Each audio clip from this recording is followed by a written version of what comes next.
Okay, let's get started. You should really listen up today because all the things I'm going to talk about are very, very, very relevant to the midterm. And so anybody who you know is not in class today, share your notes with them or something. Anyway, so I'm going to go through fairly systematically the material I think is important that we've done since the last midterm, and that's what the emphasis on the midterm on Monday is going to be on. So this first sort of topic that we covered after the last midterm was motions. So these are motions in Rn specifically. And they're these things that are bijections from Rn to Rn and which preserve lengths between any pair of points. So they're these sorts of things that sort of twist Rn around without really changing anything that you may have embedded in it, for instance. And what we saw was that if you have a motion in Rn, so we went through a certain amount of detail to actually show that this is true, and it's a sort of important point, that any motion can be written in a sort of canonical form. It can be written as the composition of a translation, which is possibly trivial, a rotation, again possibly trivial, and either some fixed reflection or the identity. And we sort of identified groups that these things belong to. So for instance, a translation looks like an element of Rn. I mean, you're just choosing where you want to translate the origin to, and that determines where every other point is translated to. The things that we called rotations were these things in the special orthogonal group, which was embedded or arose as the kernel of the determinant map in the orthogonal group On. So it's important that you remember what the definition of the orthogonal group is. It's, well, equivalently the set of matrices in GLN such that the transpose of that matrix is its own inverse, or put another way, the column vectors of the matrix form an orthonormal basis. And we sort of had this theory of bilinear forms, and we saw how that connected the characterization by transpose equals inverse and orthonormal bases.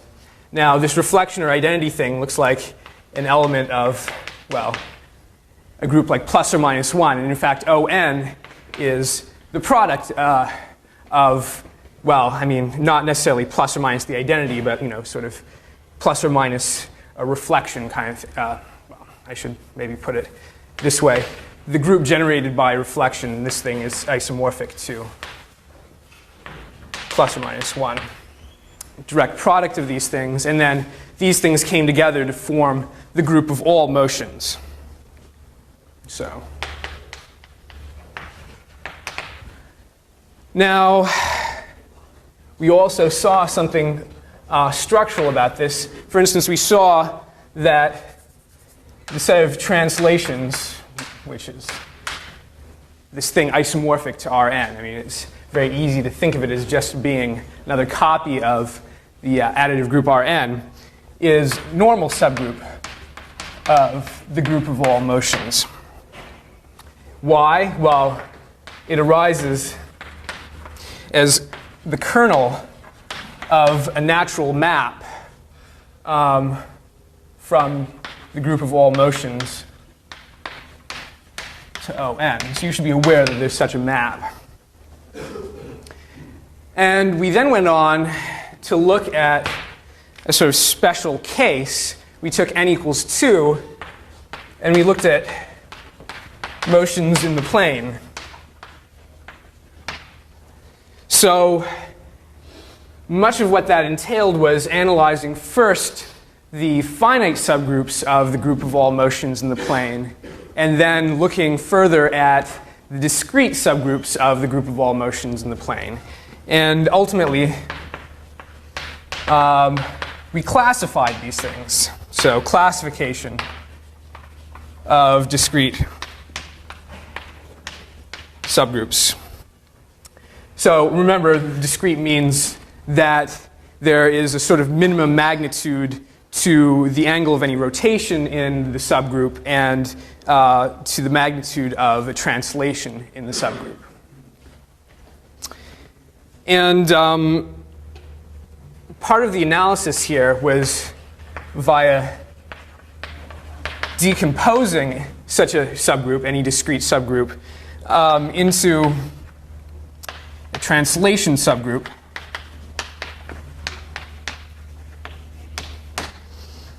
Which was a lattice.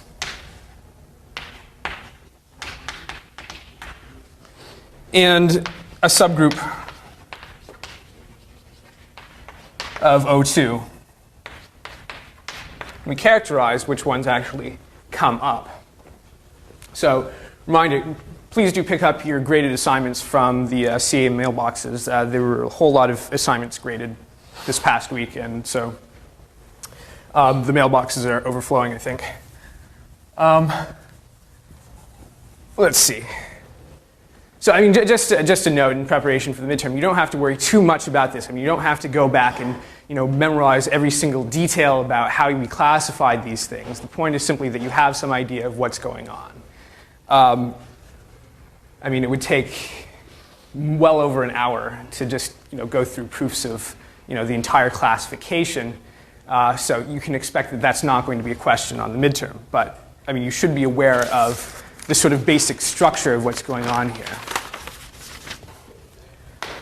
So, at any rate, the subgroups of O2 which arise, and these are somehow coordinated with the possible lattices, are Cn, and I'm using the notation D2n, which is, I believe, the notation Dn for Artin,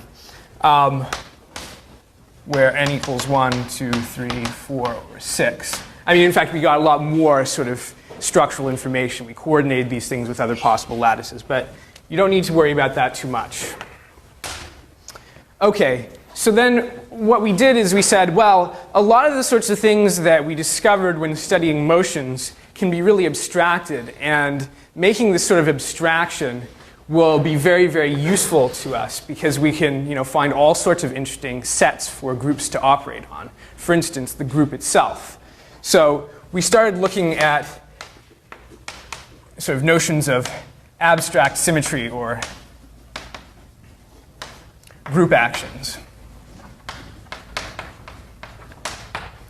So we had a notion of what it means, completely axiomatized what it means for a group to act on a set. So this sort of curvy arrow thing, I just mean acts on. It's just a convenient notation. So it's an action. And you should know, of course, the definition of an action. I mean, it, in fact, really doesn't say very much. It mostly just says that we have some sort of composition G cross S to S, and the identity element acts on S, just any element of S, just sending it to itself. And we demanded a sort of associativity for composition. So if we act on S by GG prime, that should be the same as G acting on G prime acting on S. Which isn't, sort of an a priori true thing if you just have a random function from G cross S to S. And this was really, really very necessary. I mean, it's what allows you to sort of get all of the structural results about group actions.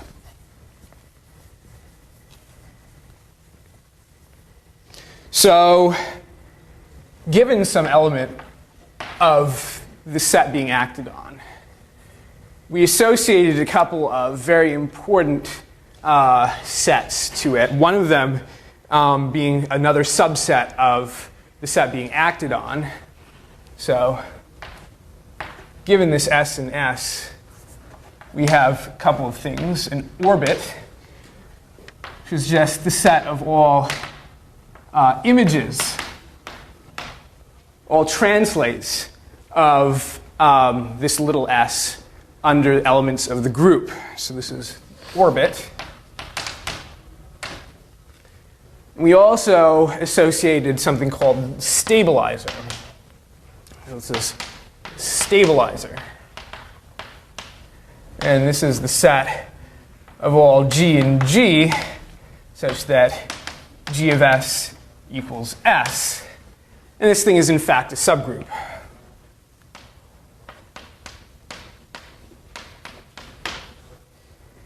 And these things are very, very closely related. What we showed is, in fact, that there's a sort of neat way of characterizing all group actions in terms of this language. So here's the proposition. There's a natural G-set structure on the coset space G mod GS, G mod the stabilizer of some element S. And the point is that this thing is, as a G-set, isomorphic to the orbit of S. The orbit of S is certainly a natural G-set. I mean, it, by hypothesis, satisfies the group action axioms and is closed. It's, everything's fine. It's completely closed under this action because that's how you define it. So what's this map specifically? Well, it takes the coset GGS and maps it to the image of S under G. So this thing is isomorphism of G sets. In other words, sets with G actions. And as a corollary of this, we saw, for instance, that the orders sort of match up in a nice way, assuming you have finiteness. So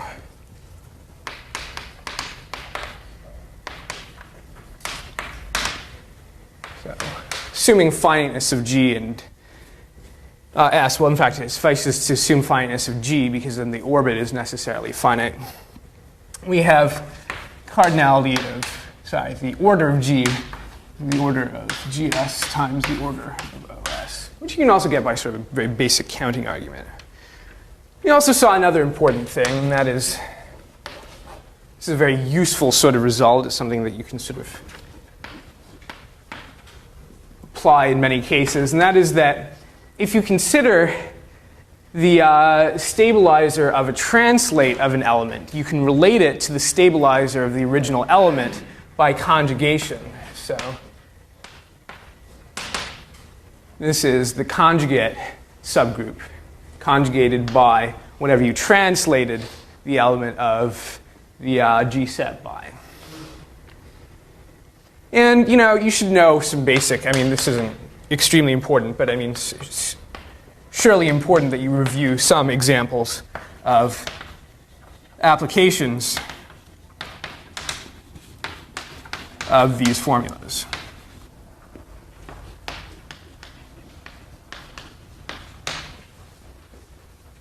And it's certainly absolutely critical that at the very least you have an idea of that you not only have an idea, but that you be able to write down completely explicitly the definitions of anything I'm writing here. If you don't know the definition of a word here, you better learn it, because there are going to be plenty of definitions that you have to give on the exam. Yeah? Just along those lines, can you explain a little more what you mean by G-set? So G-set is a set equipped with a group action. So this thing is a G-set because it has an action of G on it. So set equipped with G action, G-set are synonyms.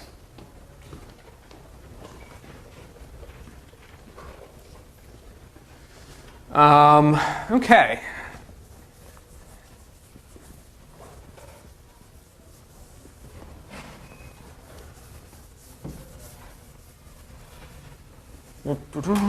Okay.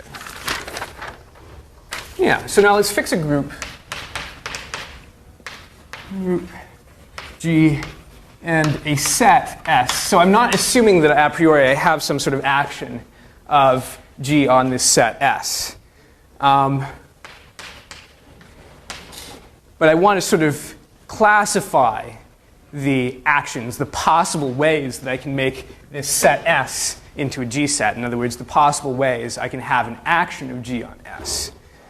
So the theorem is there is a one-to-one correspondence between actions of G on S, and homomorphisms, these are specifically group homomorphisms, from G to the symmetric group on S. So remember, the symmetric group on S is a set of bijections from S to S. And it forms a group. We saw that ages ago. So these things are in correspondence. So if we have, for instance, some fixed action, so I suppose we take some action of G on S, then this thing gets mapped to the homomorphism, which takes an element of G, and then we have to give some element of the symmetric group on S. And what you show is that the map S goes to GS is indeed a bijection from big S to big S.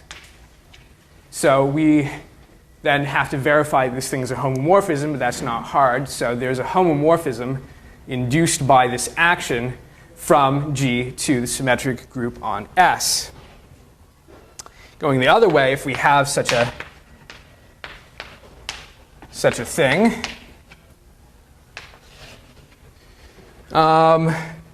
this gets mapped to the action where G acting on S is defined by phi of G acting on S. Remember, phi of G is a homomorphism from G to the symmetric group on S, so we can then apply phi of G to an element of S, and this is how we define the action.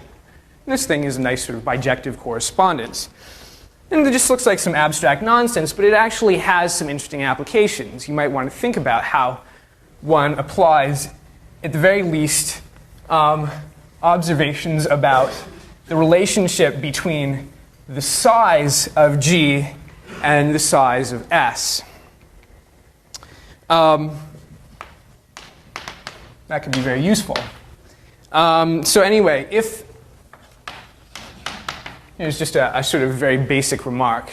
If the size of S is n, well, I mean, symmetric group on S is just Sn, not canonically identified. I mean, it relies on taking the elements of S and labeling them 1 through n or whatever, but that's not a big deal. So the point is, at least, that if we have some action of G on S, then we have a homomorphism from G to Sn. Now this is especially useful in cases where, for instance, G acts on itself by left translation, because it tells you that you have a very special homomorphism, one that sort of characterizes the group going from G to Sn. So what do I mean by that? Well, in particular, we can act on G itself by left translation.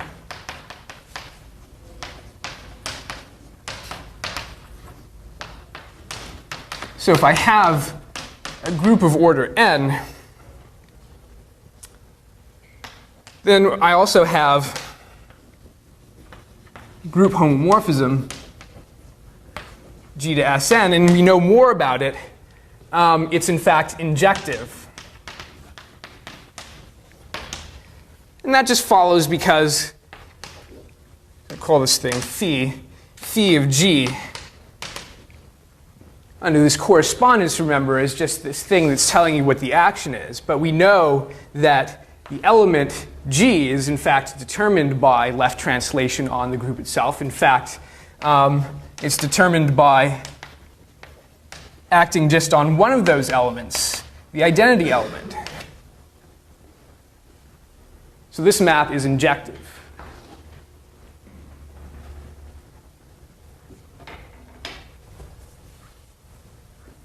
Now, there's another very important action of G on itself.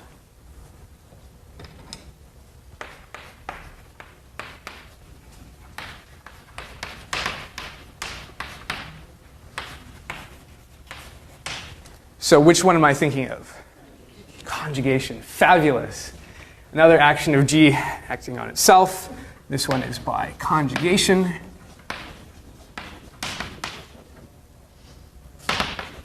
In other words, G applied to some element X of the group is conjugate. And this is the source of a very useful formula, something called the class equation. So if I look at the order of G, then I know that I can break it up into the sum of the orders of the orbits for this action. I mean, that's just sort of in general true. This is the sum over all of the orbit it's in G for this action. But what do we call an orbit in G for the action by conjugation? A conjugacy class.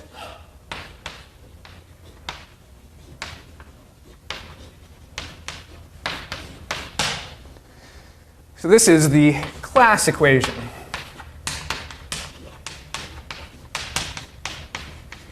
You should certainly know this equation and be able to apply it. In particular, you should be aware of a very, very critical fact about the class equation, and that is that conjugacy classes of order 1, if I have some conjugacy class of order 1,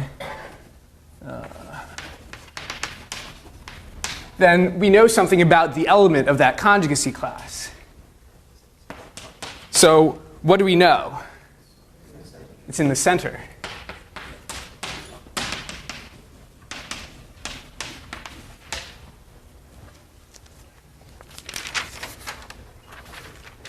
And this has some nice immediate applications.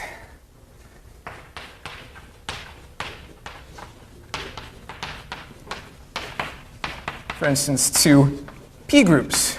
You should know what a p group is. For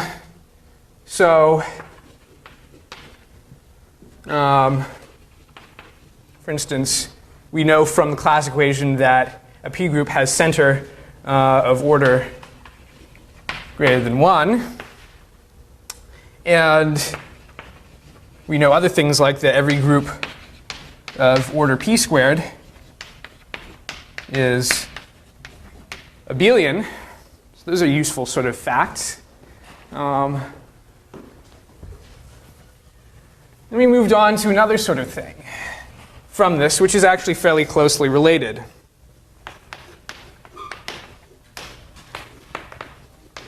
We talked about simple groups. In other words,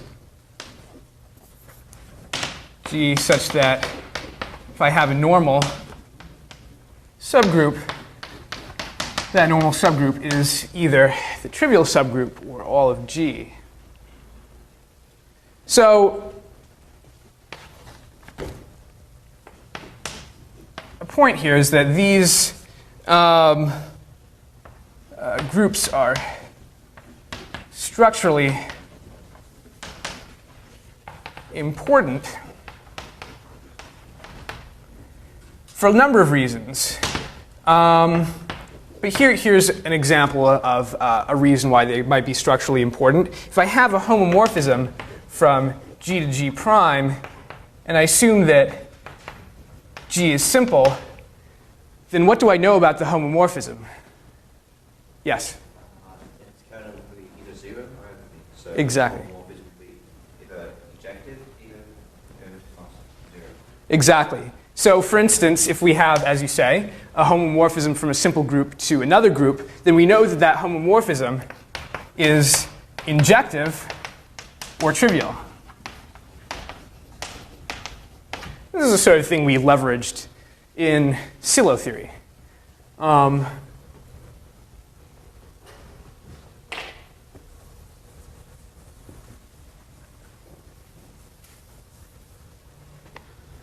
So there's something more that we can say about normal subgroups and conjugacy.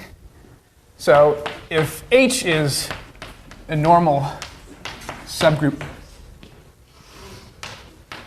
of G, then H is in fact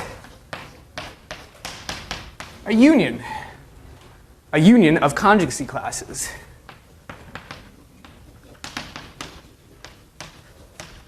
And this sort of thing we found useful because it allowed us to show in some cases where we could explicitly write out the class equation that a group was not simple, for instance. So for instance, class equation plus the fact that subgroup of a group must have divisible orders. These facts together can sometimes be used to show a group is simple. We saw an example of this.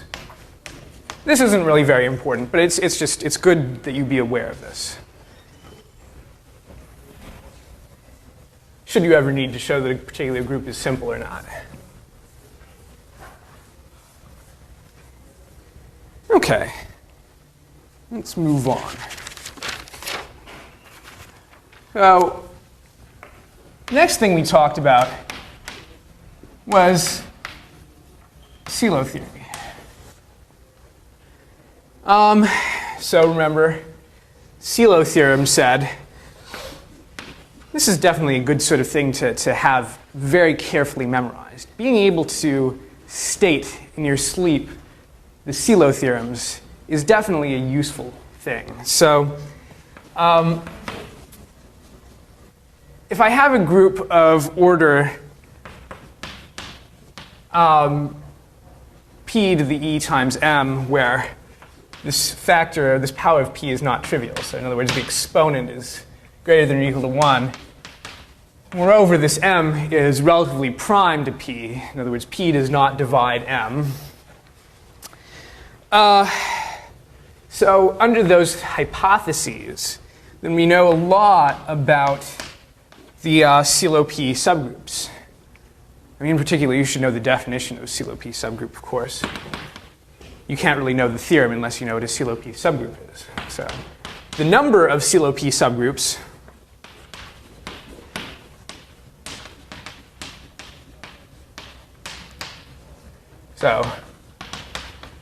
subgroups of order p to the e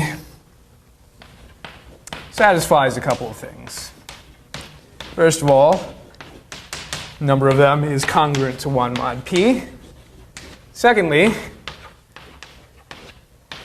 number of them divides m. We saw lots of great examples of how we could just use this fact. This fact alone gets you a lot of information. But a lot more can be said.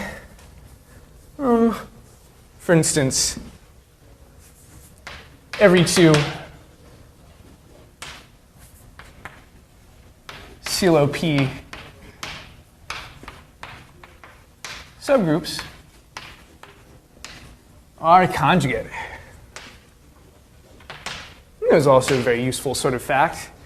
And then one that doesn't get taken advantage of quite so often in basic applications, but can be useful in less basic applications, is that if I have a subgroup G with order divisible by P,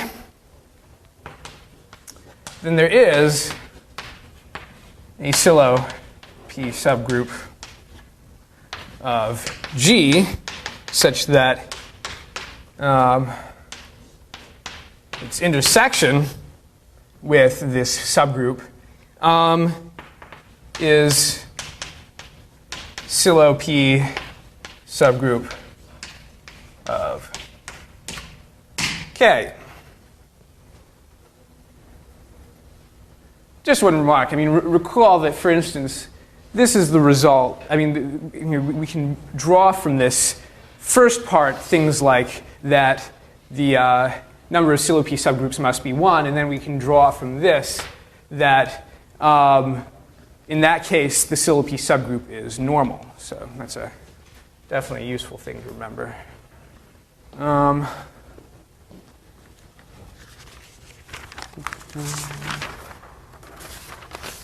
And so here are a couple of applications we saw.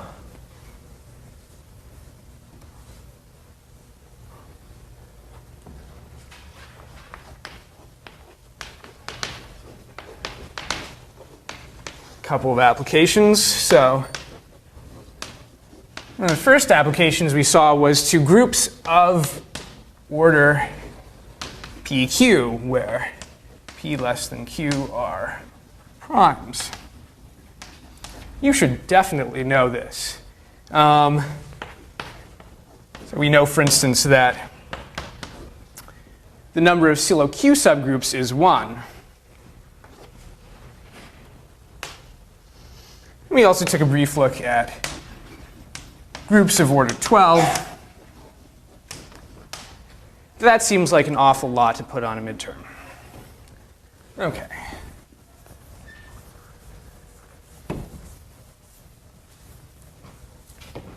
Next thing we saw was conjugacy in Sn. So the underlying structural result about Sn that we sort of use repeatedly is that any permutation has a disjoint cycle decomposition.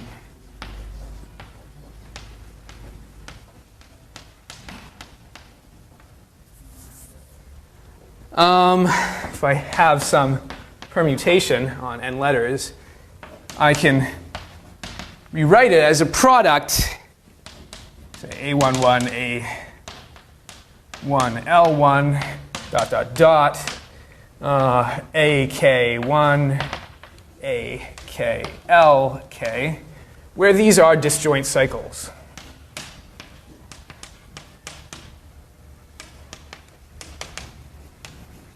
Where, of course, disjoint means that the support, the things that I list in this notation for the cycle, have trivial intersection, have empty intersection. So they're disjoint. And then from this, we get a lot of information about conjugacy. We can write down exactly what conjugation means. So conjugation by some element tau in Sn, some other permutation, has a sort of visible effect on the disjoint cycle decomposition. So if I conjugate, this thing has disjoint cycle decomposition tau of A11 dot dot dot tau of A1L1 dot dot dot tau of AK1 dot dot dot tau AKLK. Well, it's pretty obvious what I'm saying.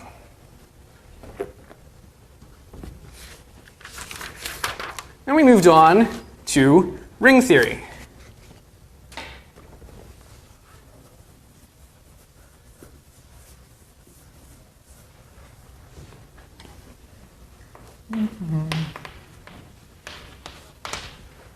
So, rings. Rings are things with two interacting operations. So, they have this plus operation, which is an abelian group.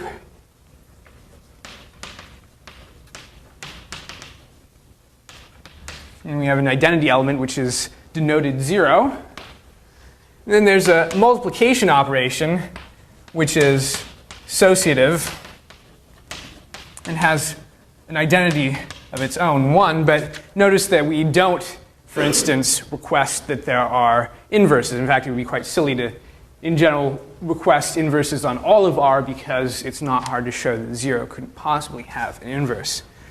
And then, of course, these have to interact. So we demand some sort of distributivity property. And moreover, we generally assume, in order to get good structural results, we generally assume commutativity as well. Specifically, commutativity of the multiplication operation. Although, I mean, of course, we'll sort of explicitly say if we're assuming that or not. So what? Well, we had a notion of homomorphism and ideal that sort of came naturally out of the definition of ring. So there are homomorphisms. I won't define them for you, except to notate that they preserve the additive group structure, they preserve the multiplication, and they preserve 1. And it's necessary to make this as a separate hypothesis from this, because it's not a group under multiplication. And we saw ideals. So what are these things? Well, they're subgroups of the additive group, in other words, of the ring under the addition operation, and they're stable under multiplication by R.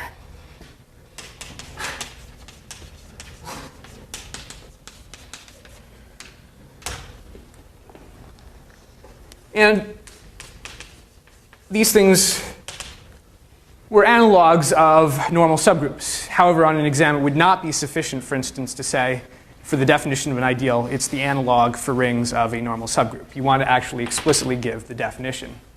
But here are some useful facts about them. The kernel of any homomorphism is an ideal.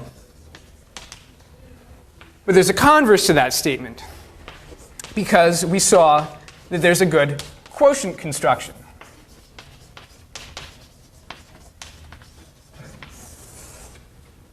And that quotient construction implies in particular that every ideal I is kernel of some homomorphism, but in fact we can explicitly write down a homomorphism which has I as a kernel, namely the natural projection map. R goes to R bar, which is R mod I, the quotient. And you should remember what a principal ideal is. This is a specific type of ideal. Not all ideals are necessarily principal, although there are rings in which every ideal is principal. Repeat that in a minute.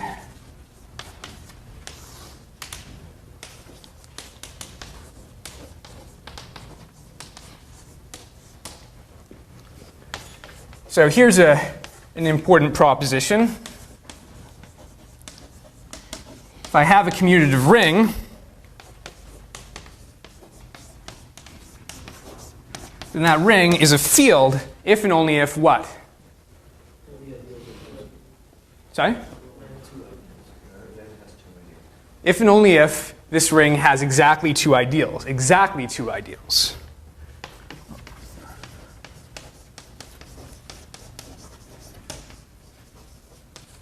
Exactly two ideals.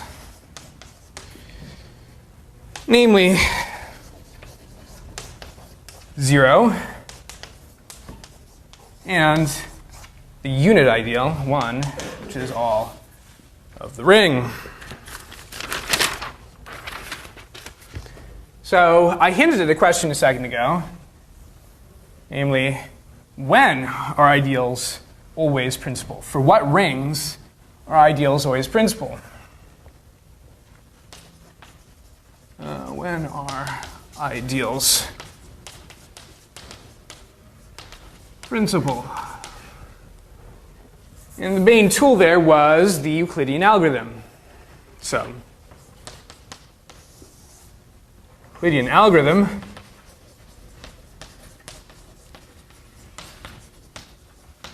implied, for instance, that every ideal of the ring of integers is principal. Another good case, when F is a field, we found that there was a Euclidean algorithm on the ring of polynomials over F. So there's a Euclidean algorithm for f of x, a set of ring of polynomials with coefficients in f. And that implies that every ideal of f adjoint x is principal.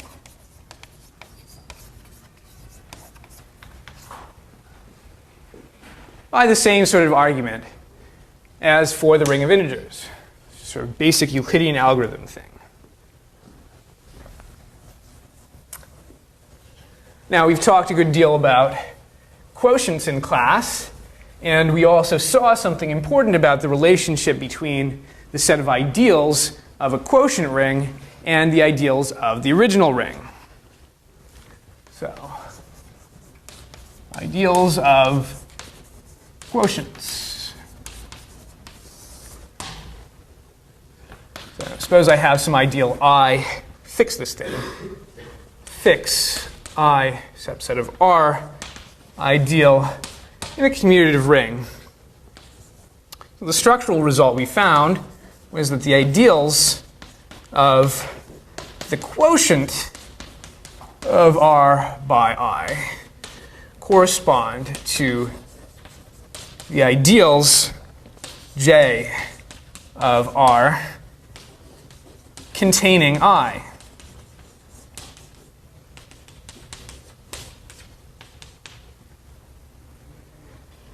And this correspondence is realized by the natural homomorphism from the ring to its quotient. So if F denotes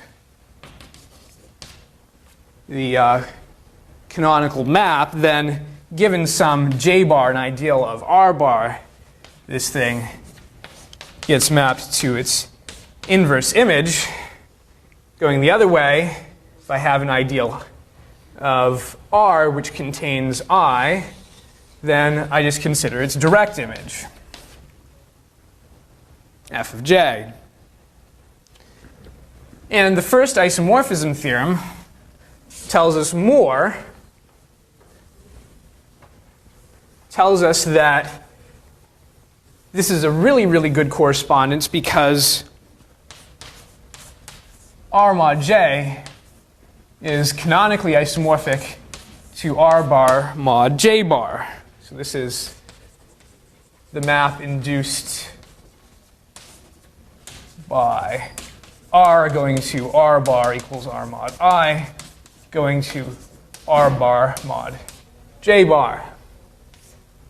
Point being, this map is surjective with kernel J. And so by the first isomorphism theorem, there's a canonical map like this. Then we started talking about creating relations. So I'm going to talk about a much too simple example. So you should think about somewhat more complicated examples. So here's a very simple example of creating relations.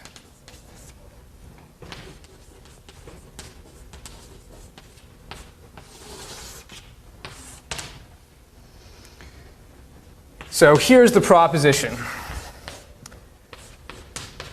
that if I have some field f, and I consider the ring of polynomials with coefficients in f, and I make the relation that x is equal to 0, then what do you think this ring looks like? It just looks like f again. Exactly. So the heuristic reason for this is that we've added the relation make x equal to 0. I mean, remember, that's what quotienting does. When you quotient by something, you're saying take all the things in the ideal or the normal subgroup or whatever that you're quotienting by and make them all 0. So x is made equal to 0. But you should be able to prove this. It's insufficient on an exam to say, well, heuristically, this is making x equal to 0. Therefore, it all works out. Because, as you discovered on the last homework assignment, this is actually a very subtle sort of thing. If I take f of x and I mod out by x squared minus 1, for instance, I don't get f, even though it looks like I'm just adding the relation x equals 1. It doesn't work that way always. In that case, as you saw in the homework, f of x mod x squared minus 1 is actually isomorphic to f cross f.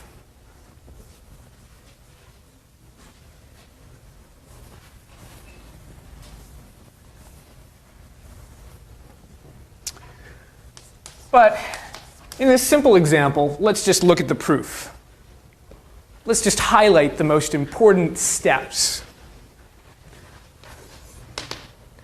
So there certainly is a perfectly legitimate ring homomorphism going from f adjoint x to f.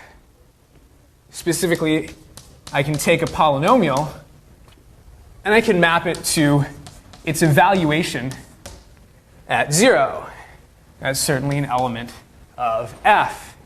And it is completely trivial that this thing is actually a ring homomorphism. Now, this thing is surjective.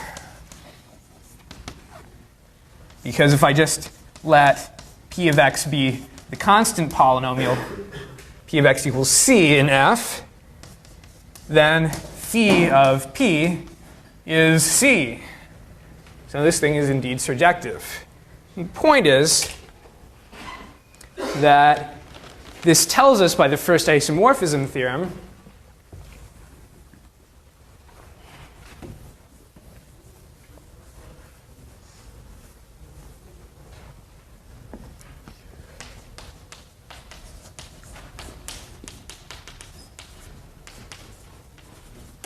So by the first isomorphism theorem, there is a natural isomorphism between f of x modulo the kernel of this map phi and f. So of course our goal is to show that the kernel is exactly the ideal generated by x, the principal ideal generated by x. Well, this is not too hard to see. So the kernel is the set of things which map to 0. Well, thing maps to 0 if and only if 0 is a root of p of x. But we saw over fields that a polynomial has a particular root if and only if x minus that root actually divides the polynomial. So this is true if and only if p of x equals x times q of x, where q is some other polynomial. So this is some other polynomial in f of x. Why is this? What's a way of showing the fact I just stated that root implies a divisibility like this? Yeah.